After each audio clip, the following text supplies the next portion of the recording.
Hello friends, welcome to Ajit study centre. तो आज के इस वीडियो में हम लोग प्रेजेंट इंडेफिनिट टेंस के हिंदी से इंग्लिश ट्रांसलेट बनाने के लिए सीखेंगे।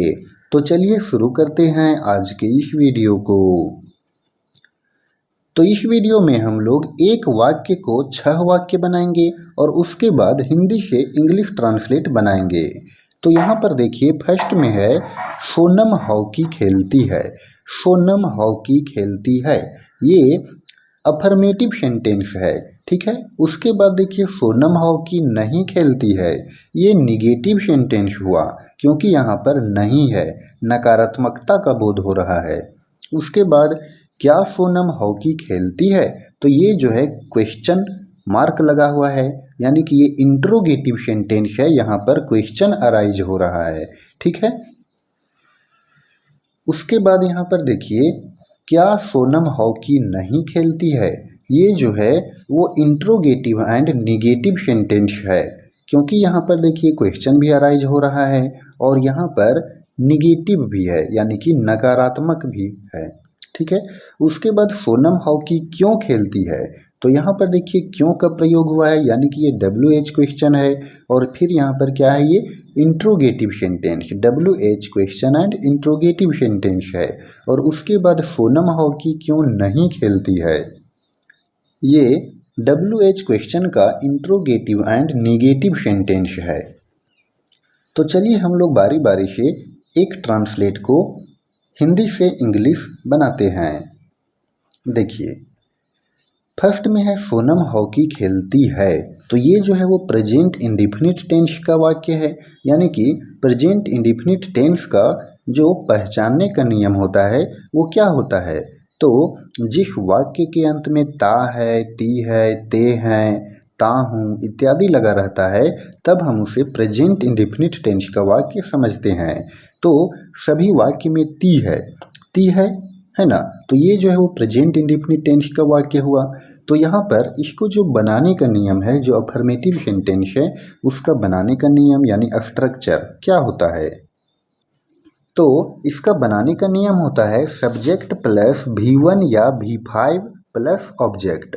तो यहाँ पर देखिए V1 का प्रयोग कब करेंगे और V5 का प्रयोग कब करेंगे, तो V5 का प्रयोग हम लोग तब करेंगे जब थर्ड पर्सन सिंगुलर नंबर रहे, यानी कि ही, शी, इट या कोई भी नाम रहे।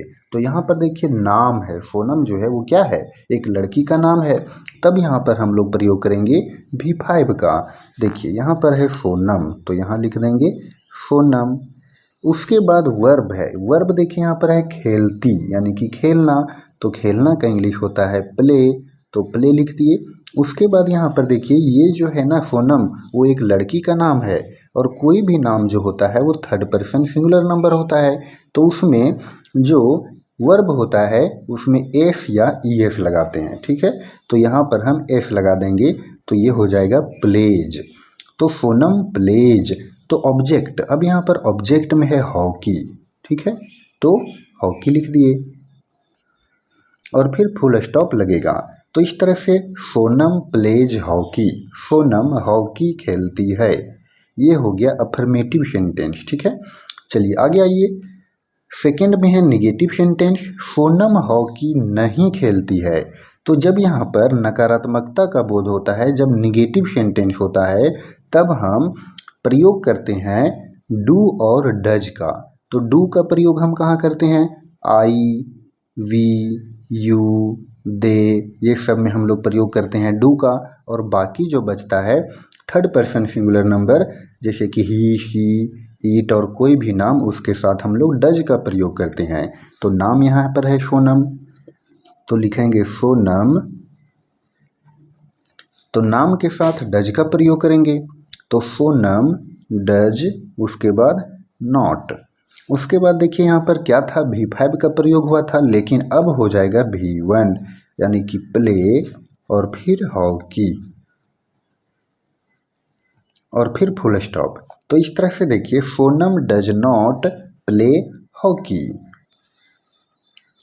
नेक्स्ट है क्या सोनम हॉकी खेलती है, तो यहाँ पर देखिए ये जो डज है उसको पहले लिखेंगे, डज, उसके बाद सब्जेक्ट, सब्जेक्ट में है सोनम, डज सोनम, उसके बाद V1 वर्ब है प्ले, और उसके बाद ऑब्जेक्ट हॉकी,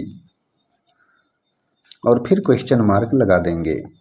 तो इस तरह से देखिए, डज सोनम प्ले हॉकी, क्या सोनम हॉकी खेलती है। चलिए अगला है, क्या सोनम हॉकी नहीं खेलती है।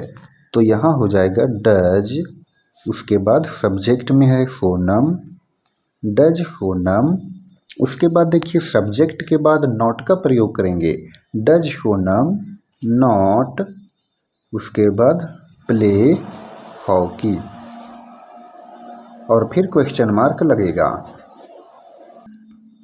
तो इस तरह से does Sonam not play hockey, क्या सोनम हॉकी नहीं खेलती है। अगला है, सोनम हॉकी क्यों खेलती है। तो ये WH क्वेश्चन का इंट्रोगेटिव सेंटेंस है, तो ये हो जाएगा व्हाई, उसके बाद डज का प्रयोग, व्हाई डज सोनम, उसके बाद वर्ब है प्ले, और फिर ऑब्जेक्ट हॉकी, ठीक है, और फिर क्वेश्चन मार्क। तो इस तरह से why does Sonam play hockey, Sonam hockey क्यों खेलती है। लास्ट है, सोनम हॉकी क्यों नहीं खेलती है। तो इसमें WH क्वेश्चन में इंट्रोगेटिव एंड निगेटिव सेंटेंस दोनों है, तो यहाँ हो जाएगा व्हाई, फिर होगा डज, उसके बाद सोनम। तो ये क्या है सोनम, सोनम जो है वो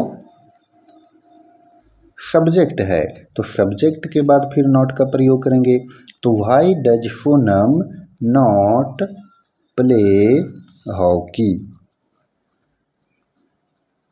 और फिर क्वेश्चन मार्क लगा देंगे, ठीक है।